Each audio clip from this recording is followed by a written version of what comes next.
All right, we're in C++ world again. So, introductions? Okay, so this is Stefan T. Lawawade. Stefan is a developer on the Visual C++ team. Stefan works in the libraries group, and strangely enough, Stefan works on STL, which is really surprising when you figure that that's actually his initials. So we always find that a bit of a chuckle.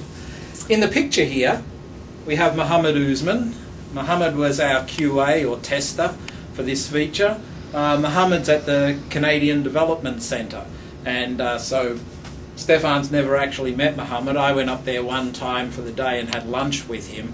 But this is just one example of how building software at Microsoft is becoming a very distributed thing. By the time we have, people working in different countries, all being part of different feature crews, it's another interesting challenge to getting software out the door. Excellent. He actually just sent us his picture today, and this is the first time I've seen him after working with him for how many months? A long time. So, yeah. So this is Damian Watkins. He's a PM, program manager on the Visual C++ libraries team. Yeah. You also do front-end work, right? Yeah, I do the front-end work. So he does everything. Not everything. I don't do the IDE. So. No IDE, in that we have common interest, and no back-end, but the front-end language features and the standard library stuff that we're doing, Damon takes care of that. And we've been working most recently on our rewrite of the standard C++ library. We are essentially, we're not quite ripping everything up from the foundations, but we're rewriting substantial chunks of our code to take advantage of new language features that are coming in the next version of the C++ standard that's being supported in Visual C++ 2010. And we're also making other changes to increase our performance, which is something that we really care about. I mean, at this point, you're using C++ because you care about performance. You need to run at the greatest efficiency on the biggest hardware, and if the standard library isn't being as efficient as possible, then people are going to want to avoid it, and that's going to lead to less robustness in their programs. So we want to encourage people to use the standard library by making it as efficient as possible, and also the fewest number of bugs. So increased performance, decreased bugs. That's sort of our day-to-day work now that we've essentially finished the rewrite, and now we're just cleaning up little bits and pieces there. So in Beta 1, we've got the bulk of our rewrite there. So pretty soon users will be able to take it out for a test drive and see all the new things that we're adding. Perfectly. Now, we talked to you before on STL. We had a nice whiteboard session. So what exactly have you guys ripped out and re-put back in? I mean, talk about what's new there. So I guess it's good to go back a couple of years maybe and see where this has all come from. As most people know, we get our base STL implementation from a company called Dinkumware.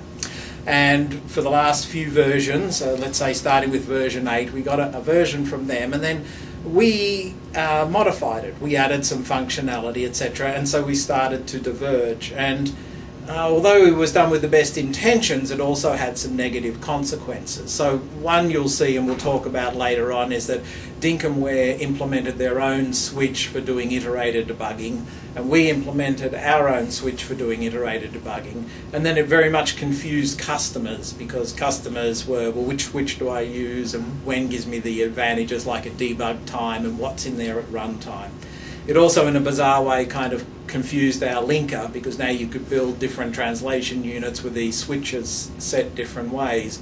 So if you're passing STL objects from one DLL to another, then they would not know that they were talking about something with the same name but that had a different size, because there was extra debugging information in. So occasionally people get these really weird, hard to repo bugs coming around. And through Visual Studio 2008, or VC9 as we called it, they even diverged a little bit further. And so one part of what we decided to do with this STL sync work, as we said here, was to kind of bring some sanity back there. We've gone back to an implementation that's much closer to the Dinkumware base that we get in. We're merging all the iterated debugging switches, so there'll just be one. We're in the process now of finishing off defining what the same subset will be of those, or at least for the default version. And we're also looking at how we can fix up the linker so that it'll actually detect these mismatches and give you a warning, and so therefore stop you shooting Actually, yourself. a hard error. Yeah, so maybe Stefan can talk a little bit about how that comes around and why it's fairly difficult. Yeah. So Dinkomware, this company that we're talking about, they're a very unusual company because their purpose in life is to sell standard C++ library implementations. And that's what they're dedicated to doing. It's headed by PJ Plauger, who's on the C++ standards committee. So we work with him. He's the one who actually writes our STL implementation. And like Damien said, because we maintain our own sources in the Visual Studio Codebase, they had begun to diverge. I'm not sure exactly when it started to happen, but definitely it grew around 2005 and a little more in 2008. And then when we shipped the TR1 extensions in 2008 SP1, we got that big drop of code directly from Dinkomware. And now they're working directly in our source base. We actually have a computer sitting right under my desk that they remotely connect into, and then they can check in things to our source tree, run tests, and things like that. So now we're working in a much more direct fashion, rather than them just giving us drops of their master sources and then us trying to hammer it in to whatever we've modified and potentially breaking things along the way. And they have no insight into what our sources look like because they're completely different. We even had cases where we had bugs that they had fixed long ago, but we hadn't gotten the updated code from them. And essentially now what we've done is we've given them our code and we've said, here's all of the iterator debugging stuff that we added for security in 2005 and later advanced in 2008. And then they unified it with their own debugging switches and gave us back the unified implementation.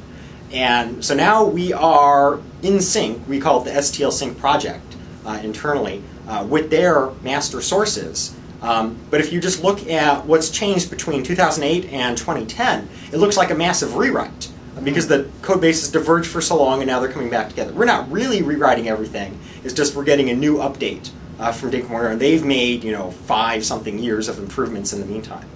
So we're getting things like performance improvements for free, just because they've managed to find these bugs in the meantime, and now we're finally getting the code from them.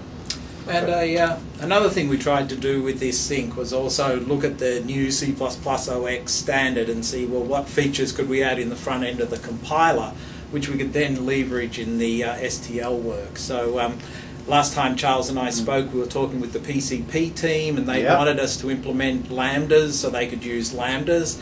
And also another part of this specification which we call transporting exceptions. So that was work we did here that helped enable the PCP team and the work they've done. Great. So by implementing these R-value references, the standard template library is just abounds with places where you can use these things to massively increase your performance. And it's a very simple kind of model for users. I mean, most of the heavy lifting happens inside the STL, and to allow us to take advantage of that, you just need to write more or less 2 new functions. So people are used to copy constructors, for example.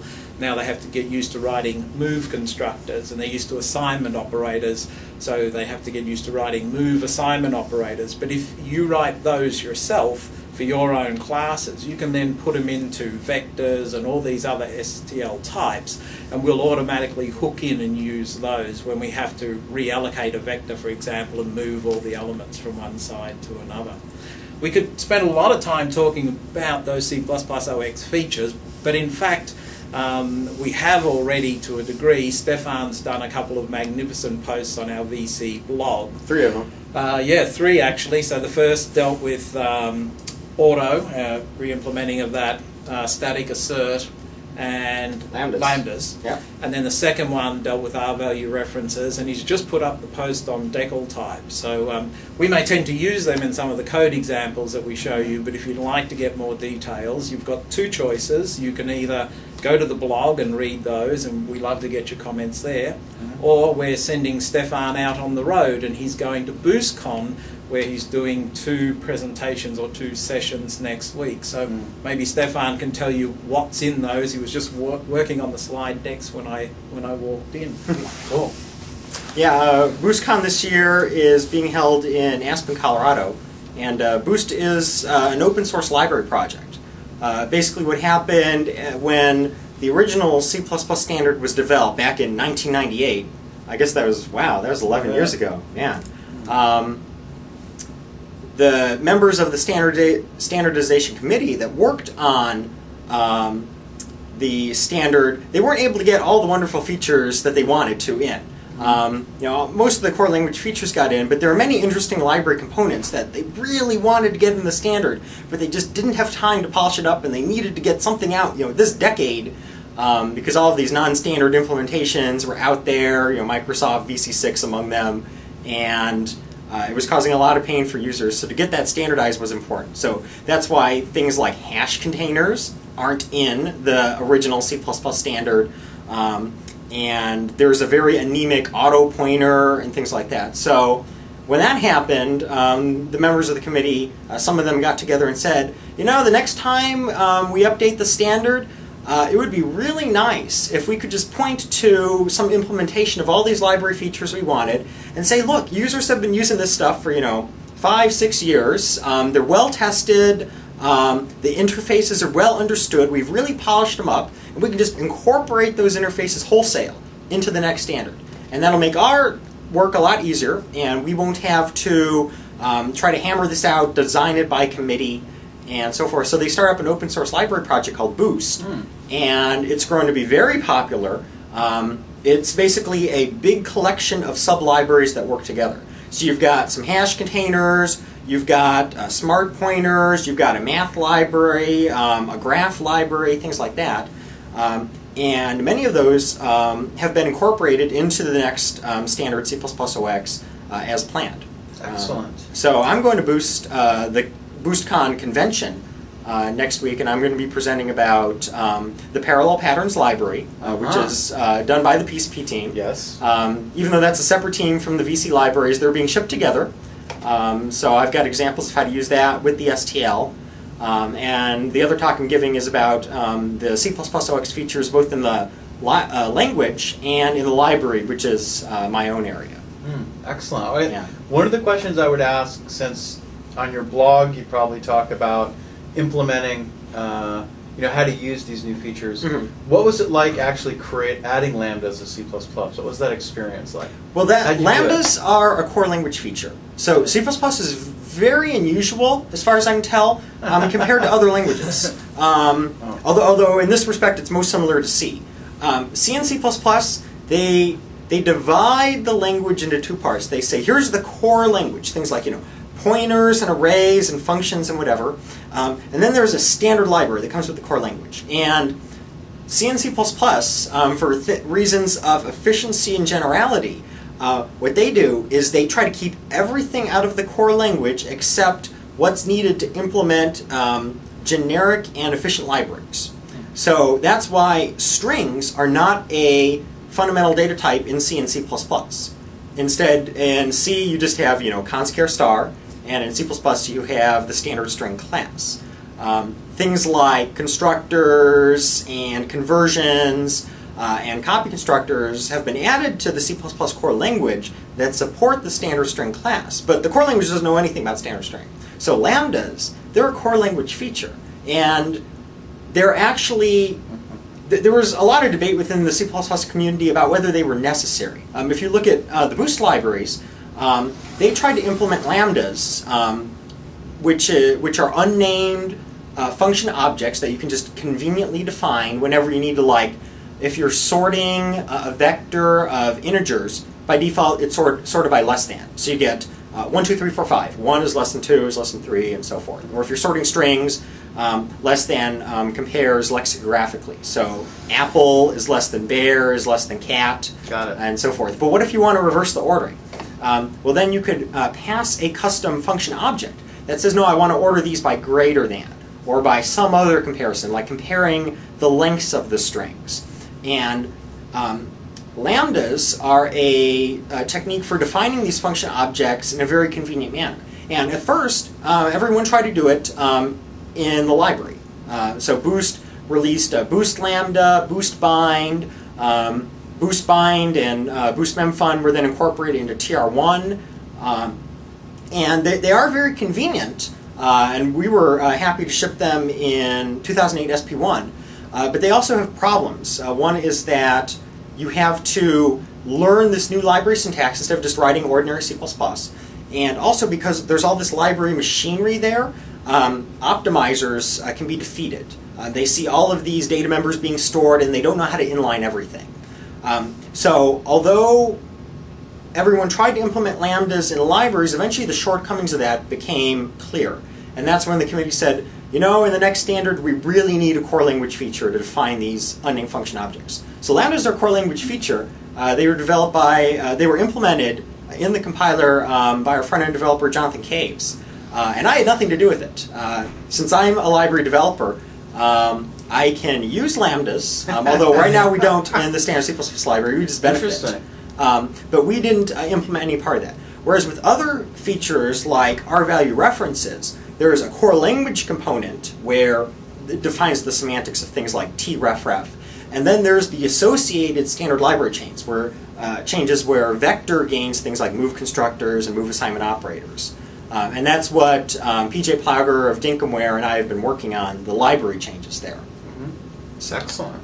Should we show you some code? Yes. Sometimes there's lots of lambdas and R-value references. Trefref and it gets a little bit confusing. So all these new words. maybe Stefan might, for a simple class, kind of show us the move constructor and the move assignment operator. And Excellent. I don't remember the last time I talked to you. Yeah, it was a while ago. Yeah, did I talk about the swaptimization?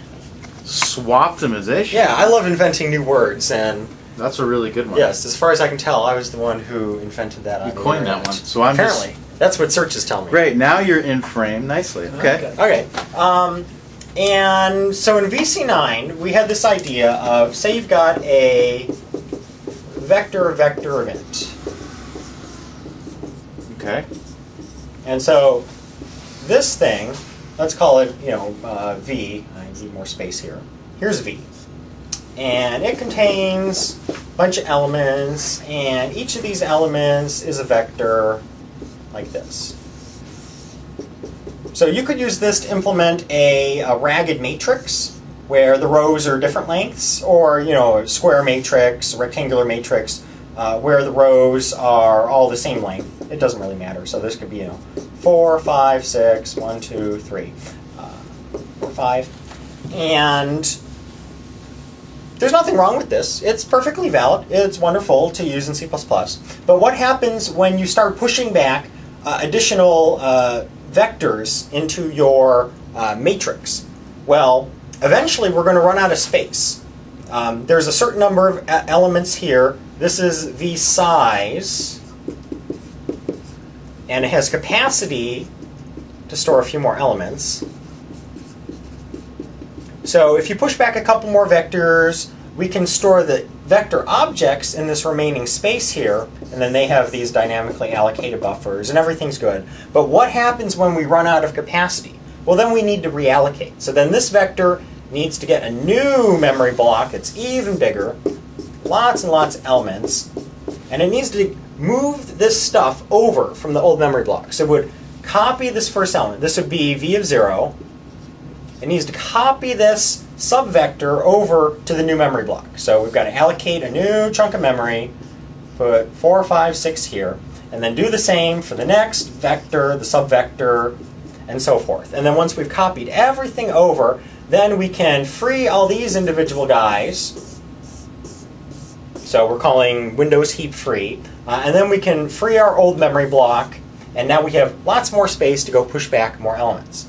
The problem is we had to do a bunch of copying there, and that can be inefficient. So in VC8 and VC9, we had this optimization that said, when you've got a vector of STL containers, and a vector is the simplest example, then when we're reallocating, when we push back more elements, instead of doing all of this copying, let me undo some of this.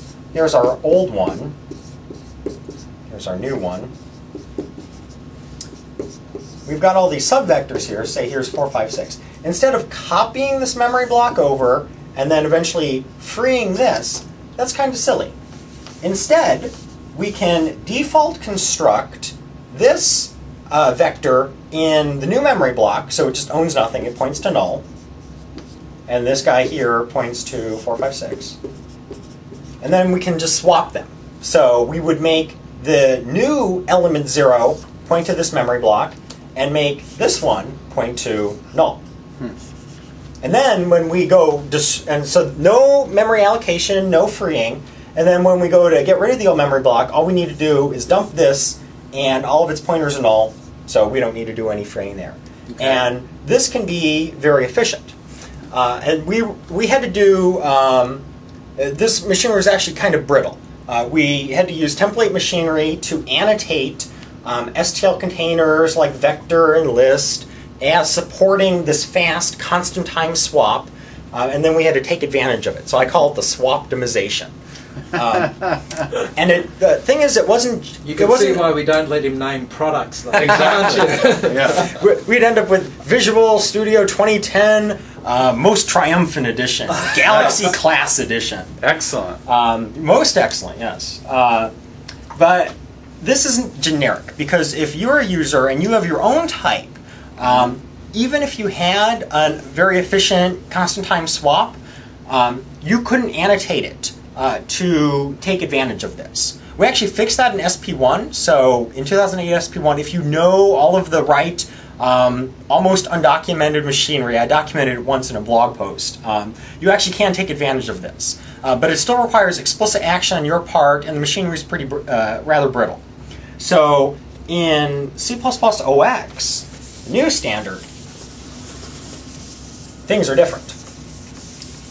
If you have a vector of anything, and so it could be a vector int, but it could be your own type, let's call it foo,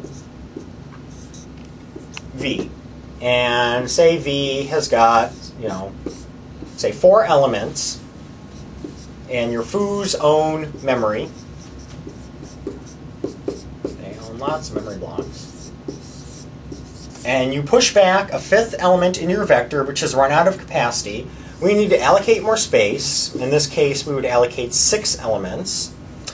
And then we need to deal with copying these elements over to the new memory block and then getting rid of the old ones. And in C++ OX, this is accomplished through move construction. So in C++ 98, your foo would have a copy constructor that has this signature. Sorry. Foo taking const. Foo reference. And this is a copy constructor. And in C++ 98, the original C++ standard, that was all that was available. So we had to copy the elements over and then destroy them by invoking the destructor of each element. Now, in C++ OX, if you provide a move constructor that has this totally new signature that looks like this, this one is copy, this one is move, then when the vector undergoes reallocation, the STL's own machinery will try to move. So if you don't have a move constructor, but you do have a copy constructor, then we'll select that, and you'll get the existing C++ 98 behavior, potentially slow, but the correctness of your code won't be harmed. But if you go and write a move constructor, then the STL will pick it up. And in that move constructor, you can do something like this. If you're writing, I'm writing foo's move constructor that looks like this. It takes an other. Thanks to this signature, you know that other is a temporary, or it's about to be destroyed. So you can steal memory from it instead of copying. So suppose that this just has some blah pointer member underscore p. This is a foo's only data member. Inside the move constructor, you can simply say, my pointer is going to be your pointer. And then, so that I don't get a double free, your pointer, p is null. So we come in with other owning some blah. And then what we do is we construct a new foo, set its pointer, null this guy out. And then when it's destroyed, it doesn't have to free anything, and foo is left owning the blah. We've simply moved its ownership over with just a fast pointer twiddling, just 2 assignments, and we're done. Excellent. So if you provide this move constructor, Vector will automatically take advantage of it, and it will do the pointer twiddling, and reallocation will be very fast. And so what I like to think of it is as in VC10, Visual C++ 2010, the standard library has taken advantage of R value references in 2 ways. There's the supply side, where standard library types like vector and list gain move constructors and move assignment operators. So if you're simply copying them around, those move semantics will be activated, and their internal data structures will simply be moved around with pointer twiddling rather than being copied. So that's more efficient. But then there's also demand side. So in things like reallocation of vectors, they will pick up move constructors and move assignment operators on the types that they're given, which could be other standard library types or could be your own types like foo. Mm-hmm. So for the cool. former, all you need to do is just recompile it with VC10, and your code will instantly be faster. No action necessary. Oh, and with the demand it'll side, instantly be fast. Well, we're not going to say by how much. right, hopefully faster. If Hopefully not, faster. file a bug, because I do want to know about that. But with the demand side, all you need to do is write a move constructor and a move assignment operator, and we'll pick that up, and then you'll get the performance improvement for your own type in a much more solid and universal way than the brittle and very focused swap optimization in VC9. Very, very nice. Yeah. So maybe while we're here now, we should. We're talking about R value references. Yeah. We should talk Unique about. pointer? Well, I was thinking of that, and Okay. also perfect forwarding. We should get to there. I know it's Yeah, perfect forwarding is a good example. Interesting name. perfect forwarding is exactly what it says. Cool. And we'll get Stefan to start a little bit more to the left this time. So I always run out of. I need to reallocate. I need Exactly. to move. watch me do a reallocation here on the fly. There you go. Nice. That doesn't give me any more space, though. But it starts you further to the Yeah, left. I guess so. Okay.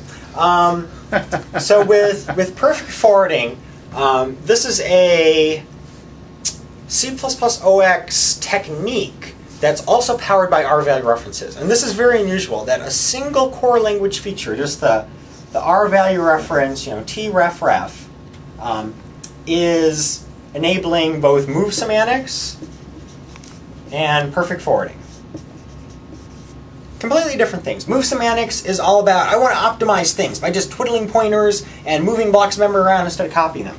And perfect forwarding is all about writing very generic code that, as I like to put it, accepts arbitrary stuff and passes it to some other function, which will then do things with those arguments. So the problem is, what if you want to write some outer function that's going to take, and let's just fix the number of arguments to like 2.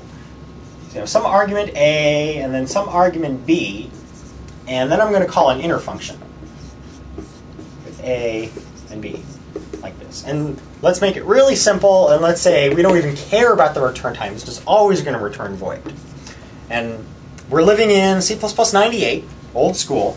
How do we declare outer? And we want to be at least generic enough to handle arbitrary types. So this needs to be a template.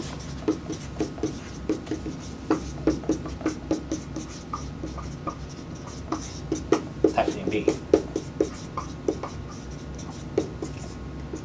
So we know we're always returning void, but we want to handle arbitrary types A and B. We want to take 2 arguments of those types, whatever they are, and then call some inner function, maybe do some other work here that I don't care about.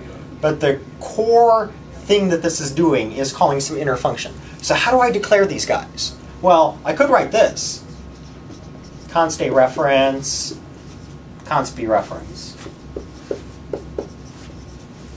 And that's great and awesome, but what if inner wants to modify its arguments? What if inner has been declared as taking something like string reference and int reference?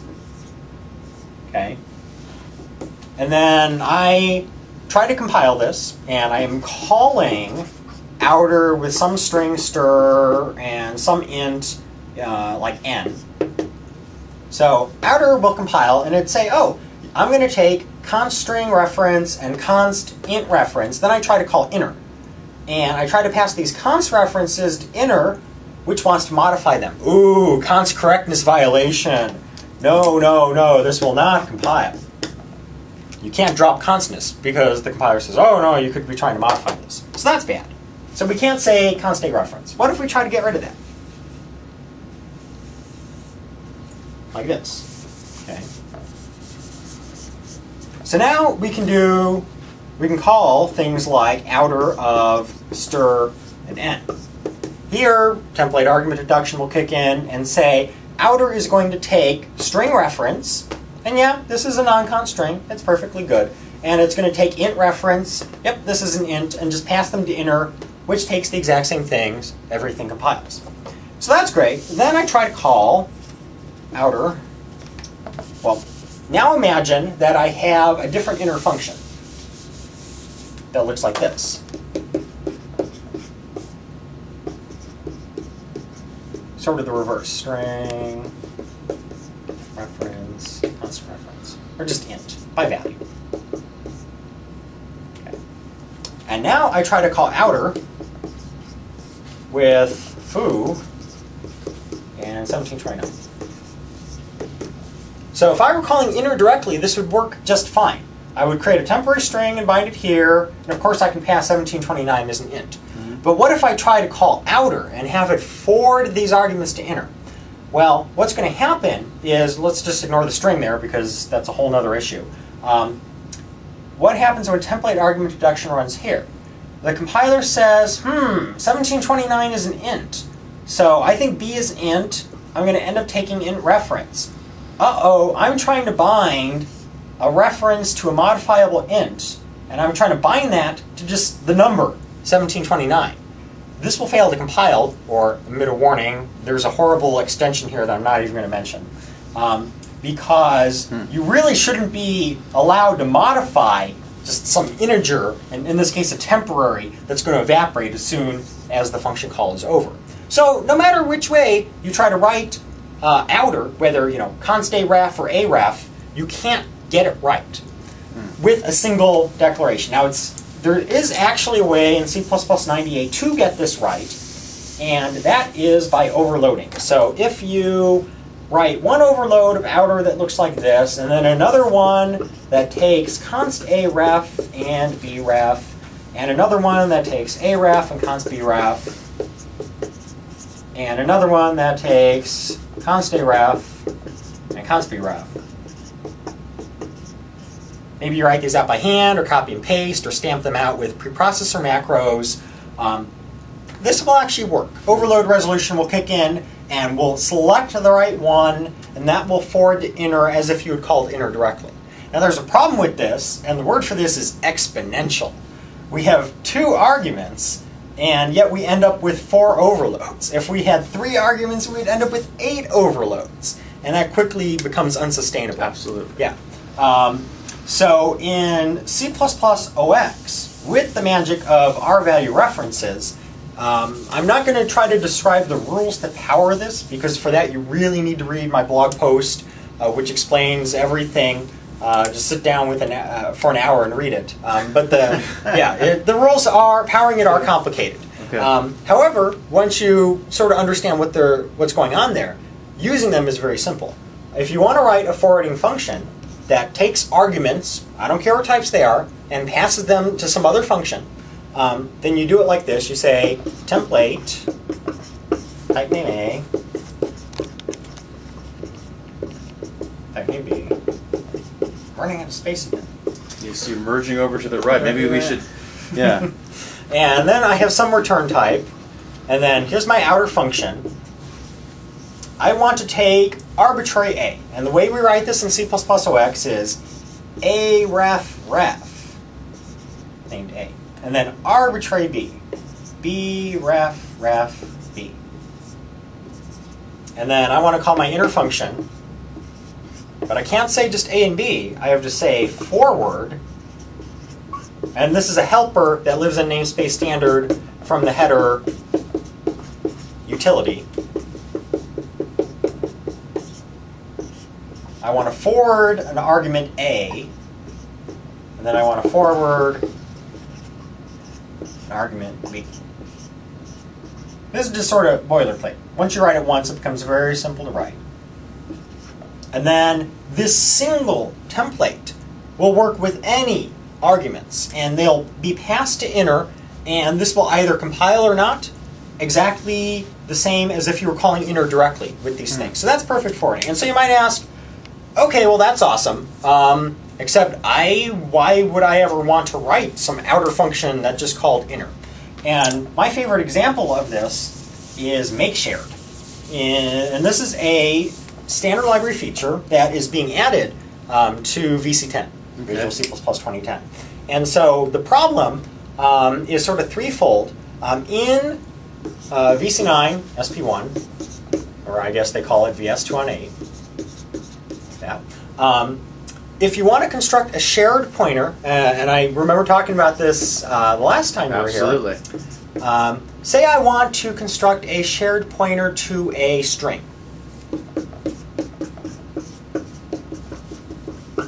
Okay. And I'm going to call it SP, and I need to construct some string, so new string. And I want to construct it from some C string, call it meow. Okay. So this is how I construct, and so I end up with SP, and so here's the implementation of how this looks like. SP contains a pointer to the string object. This is the standard string. I won't show its details here, but sometimes it contains a string within itself, sometimes it has a pointer to a buffer elsewhere. It's just an object right now for all we care about. And it also allocates a ref count. This thing has another pointer to the object. This is used when the object is being destroyed. And then it has a strong ref count, the number of shared pointers pointing to it, and a weak ref count. This is used for weak pointer, which can be used to break cycles. It's a feature of shared pointer. And so what happens is that this new performs this allocation, and then when we construct the shared pointer, it allocates its own separate reference count. This is because shared pointer is non-intrusive. The reference count that it holds is separate from the object that it's owning. And this is great because it allows you to own things like string and int that don't have their own reference counts. This is separate from intrusive reference counting, which you've seen on things like COM, where the object itself contains an mref count and has add ref and release methods. Shared pointer is very lightweight and doesn't require that, but it does allocate this separate ref count control block. Now that's great and it's very useful. However, doing those two dynamic memory allocations can be a performance concern. So in C++ OX, there's a way to both construct the object and its reference count simultaneously. And that looks like in VC10, Cool. VS2010. You say auto. I'm using another one of the language features here. I can't write O's. SP equals MakeShared of string. Yeah. Okay. So advantage number one is convenience. Here I had to mention the type name twice. Once for the type of the shared pointer, and once when I actually newed up an object of that type. Now, string is actually a very short type name, just 6 letters. But what if it's some long type like map, int, string, blah blah blah, or your own horrible type name? Repeating that could be obnoxious. They could get out of sync, which could lead to compiler errors or worse.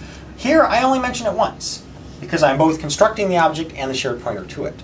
Auto here just says make the type of SP whatever MakeShared T returns. And here it's going to return a shared pointer to string, so the type is automatically deduced. So essentially, that's equivalent to some degree to the var keyword. Yeah, exactly. In Yeah, C Sharp. except In C sharp, that, yeah. except that this has a fixed type. It's not a variant. So SP is exactly as if I had declared it by hand as a shared pointer Got to it. string. It's a purely syntactic convenience that allows me to avoid saying these types when the compiler already knows what the type of the right-hand side is. So I still get full type safety. It's not like a variant where I can stash an int in it and then later a string. This thing is just a shared pointer string. I know it's a shared pointer string because of the initializer here, so I don't need to repeat it. So is C sharp, just to go on a quick Sure. side tangent, is the C sharp var really a variant? No. Okay. Not Okay, They just use that I don't know keyword. C sharp. That's fine. No, that's yeah. understandable. I just Yeah. wanted to make sure. It It's doesn't not do like auto JavaScript. deduction. Okay, so you Fair can think enough. of it like right that. on. So you got Yeah. that auto in C sharp. Yeah, C++. so you got auto there, and then you got make shared. And what this is doing is because it can both construct the object and the shared pointer to it simultaneously, what it does is you've got your SP, and it's still got the same representation. It has to, because some shared pointers can be constructed using the new way, some shared pointers can be constructed using the old way, and they definitely better have the same representation, otherwise you get crashes when you try to use them together. And what will happen is here, this will be the pointer to the object, and here's your string. But it lives within a single allocation that also contains the strong ref count and the weak ref count.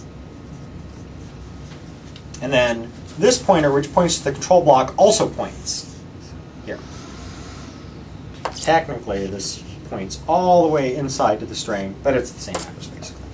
And so what happens is we perform a single dynamic memory allocation where we then fill in the string and the strong and the weak ref counts instead of two. And then later when the time comes to destroy it, we only have to free it once. So half the number of dynamic memory operations, which is great because those can be a performance concern. And we're also saving space. Look at all the space we're saving. Here, remember that allocations also have overhead, maybe 8 or 16 bytes that you don't even see because they're within the heap manager, Windows heap alloc in our case. So here you're paying a little overhead, and here you're paying a little overhead. With make shared, you're only paying it once, so you're saving space. That's great. That's less pressure on your cache or whatever. We're also avoiding storing this extra pointer. Here, I don't want to go into the implementation too deeply, but the reference count control block needs to have a pointer to the standard string so it knows where to delete it. The alternative would be a pointer back to the shared pointer object, which it could then follow to the standard string, but it just takes a shortcut. Here, when the reference count control block is destroyed, it knows where the standard string is because it lives within the control block, so it doesn't need that extra pointer. So you save 4 bytes or 8 bytes on x64. So you're saving tons of space, and it is just as efficient to use because, as always, when you dereference the shared pointer, all we do is hop through a single pointer and access our string. There's no double indirections or lookups or anything like that. That's great. So it's always more efficient, with the caveat that if you have a weak pointer, it can keep this memory block alive a little longer than you would expect here. But for the vast majority of cases, make shared is going to be a nice performance win. Great. And it's also more robust. It avoids a certain leak, where if you have unnamed shared pointers, you can accidentally leak things when exceptions are thrown. Make shared prevents that because at no point does it ever say new. The new is contained within this function call. Here, because the new, you write it out by hand, it can accidentally leak if you get some other functions being evaluated. So, and make shared, we started talking about this because of R-value references. This is powered by perfect forwarding. Imagine what this has to do. It looks like make shared, and it's templated on some type T, which you have to give it, and then it takes args. And here you can actually give it more than one argument, up to 10.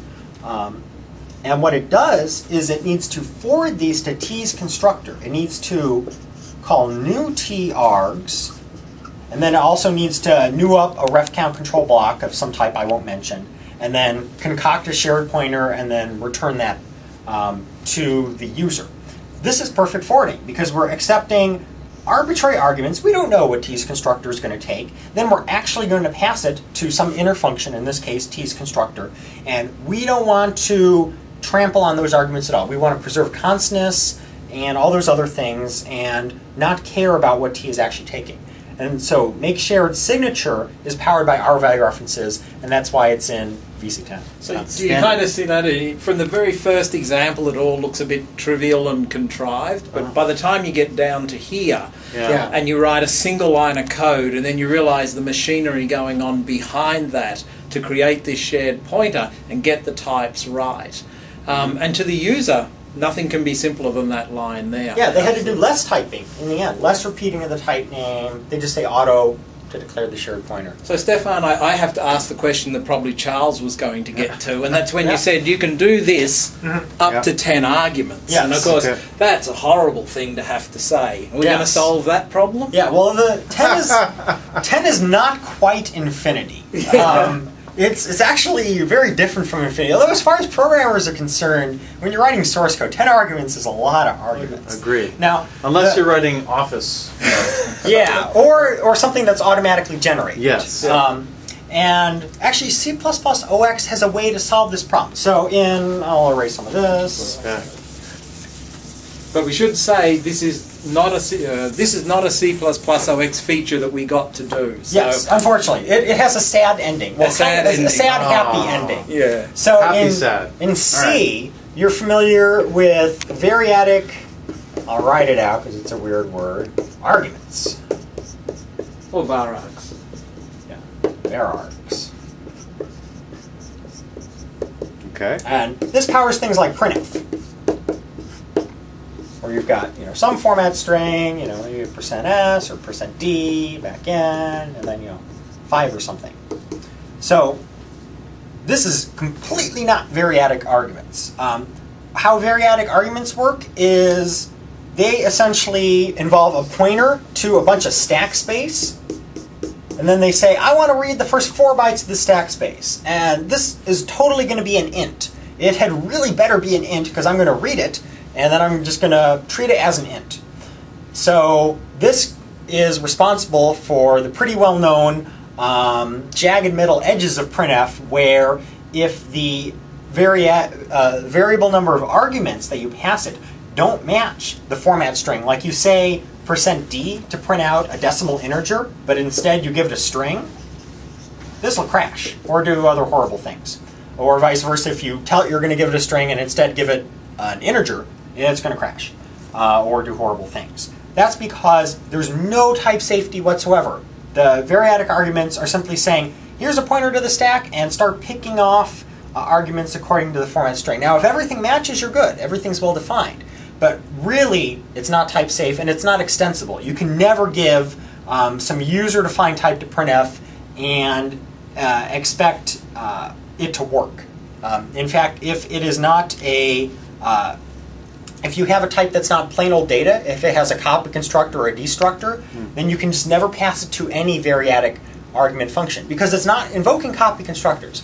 It's just copying bits around. So variadic arguments are old school. They're not compatible with C++. That's why IOStreams uses cout, some string like this. This allows you to chain together a variable number of arguments, 5 or int or whatever, by having chained calls to operator left shift. This is completely type safe. One of the disadvantages it has, though, is it doesn't look like a function call. We would love to be able to say, print meow, comma blah, comma 5, but there's no way to do that in C++ 98 while preserving type safety and extensibility. And so C++ OX looks at that and then things like make shared and says, well, I'm going to have a feature called variadic templates. And this solves the problem of I want to write a template, and how many arguments is it going to have? In C++ 98, you need to have a fixed number of arguments. Now you can put like 10 arguments there, but it has to be a finite number. Your source file has to end eventually. And then the template can never accept any more arguments. And if you're writing a template function, you can only accept so many arguments with type safety. Variac templates remove this restriction with a new syntax that looks like args ... It reuses the ellipsis syntax, but for a completely different purpose than variadic arguments. And this expands at compile time into a variable number of template arguments and allows you to write type-safe functions that take arbitrary numbers of arguments. So this is how make shared is powered. It accepts it uses both variadic templates and R-value references to accept an arbitrary number of arbitrary things and forward them to T's constructor. Now, unfortunately, this variadic templates feature, while in the C++ OX standard, it's in there in the working paper, implementations exist, but it's not implemented in VC10. We didn't have time for it, despite my cries and begging and pleading. As a library developer, this would totally make my life easier. They only had time and testing resources to implement the 5 core language features that we've got. Okay, but they did implement the 10 by default that will work. No, so that's a library thing. Handwrite out the 10 overload. What happens is, it's even worse than handwriting.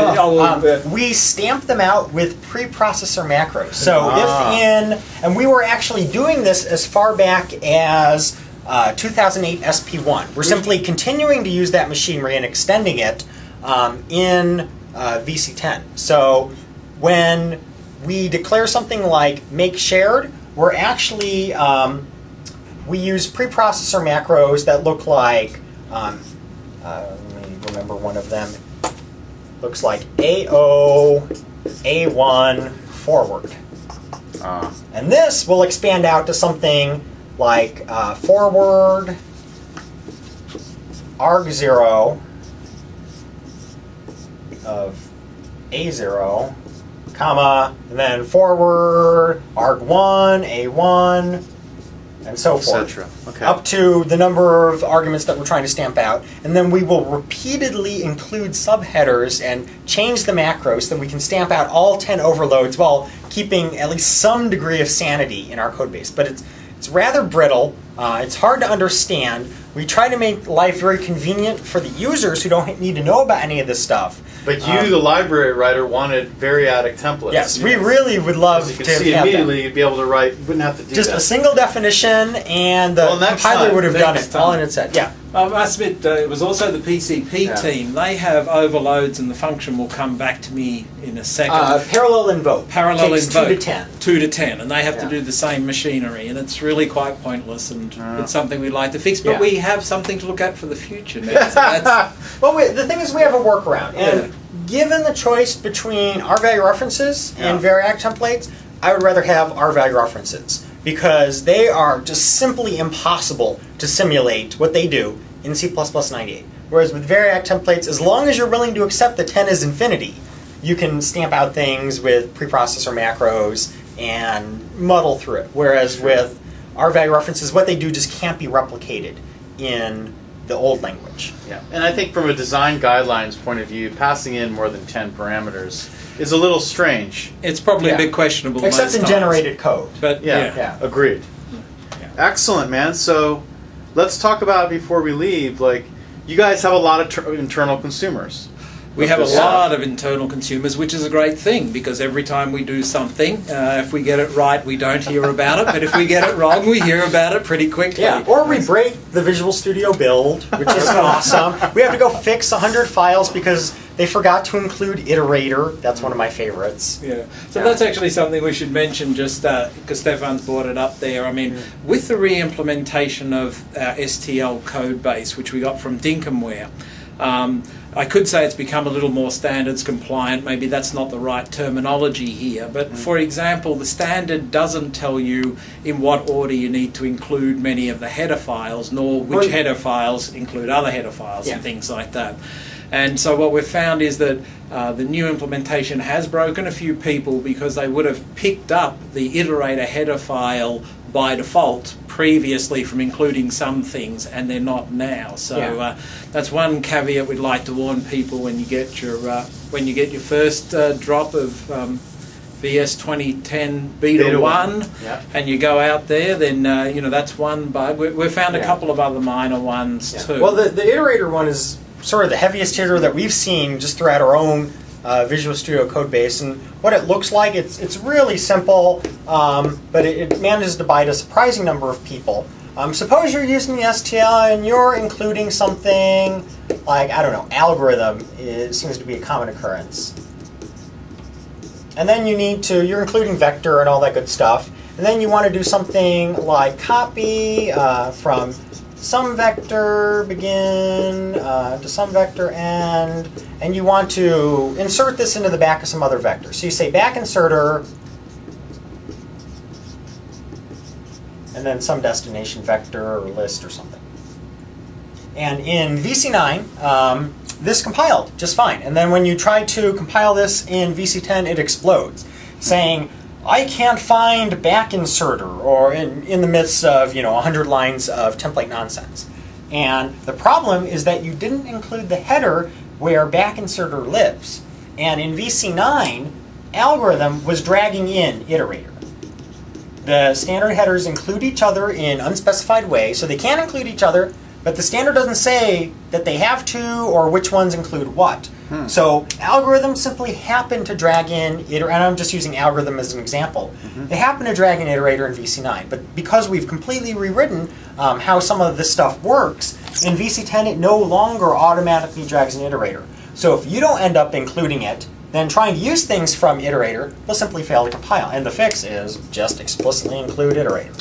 But you have to be able to read the diagnostic first. To Yeah, you have to look at the diagnostic, meditate on it, and once you've seen a couple instances of it, they become very quick to recognize, because anything complaining about back inserter or any of the other helper functions from iterator, instantly you can say, oh, you must not be including the header. But the very first time you see it, if you've never seen this, you'll be like, what's exploding? It worked in VC9, so VC10 must be buggy. And in this case, it actually is. The problem lies with the code there. And you guys are going to fix that in the next release? No. Nope. Nope. This is by design. Users by design. Oh, I get it. So unspecified means unspecified. Unspecified. So, and it's actually, if but you that's think something about that it, a lot of programmers take advantage of, a lot of unspecified stuff. accidentally. And that's why it's good to be proper and clean and use only what the standard says. And you can actually imagine this Wait a minute, as is an that advantage. Are you from Microsoft? Did he just say that? A little bit of heresy there. You can actually imagine this as an improvement. In this particular case, our header is dragging in less code than it used to. Oh. So that means hopefully your compile times are a little faster. Uh-oh. Looks like Wait a minute, Steve I might be probably wrong. Oh, no, it's the boss. The boss man. Yeah. The boss. This How's it is going? Very good, very good. Nice to see you Yeah, again. nice to see you. Yeah. Excellent. How's it going? You're looking Good. Usman hasn't said much though. No, That's the Usman. only- He's been very quiet, but Oh, I'm very happy okay. to have him. What do very you think fast. about all this? Really? Yeah. Yes. Yes. So we're many just- bugs. Lots of stuff. Yeah, we've been going over and being taught by, STL here. Yes, Yeah. in person. About the There you go. new stuff, man. Yeah. Very impressive. Yeah. And a lot of work done by him. So there's the face. Yeah. And of course the test team and other Yeah, developers. so and a this lot of guy work right done here. by Usman. You got to get him So on sorry you can't be here with us. there. Excellent. Yeah. Good job, bro. But the other thing is, of We course, did once it. it goes out, we want to hear how everybody finds it. So, please submit bugs. Microsoft Connect. Microsoft Connect. Yeah.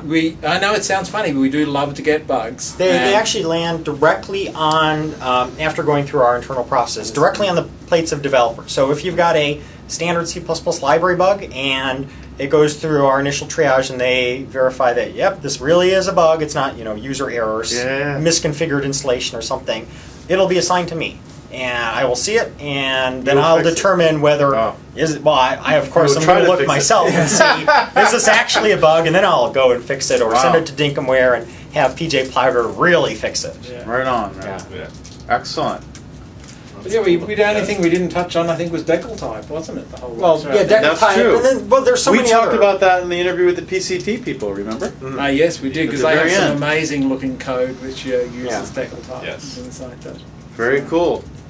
Great, you guys. Yeah, but then we have all sorts of other library features like unique pointer, new algorithms, new member functions. There's so much stuff coming in Beta 1. So Awesome. I really hope that people check it out. Absolutely, me too. Nice Right on. Yeah. job. Yeah, I mean, I can only agree with the guys. Yeah. I mean, I don't do nothing. I just let these guys do everything for me. As Management overhead, huh? There you go. Yes. No, no. All right, you guys. Thanks you, very man. much, Charles, for coming over. Great to Thanks. see you on camera. Yeah. Keep it up. Yeah. Take care.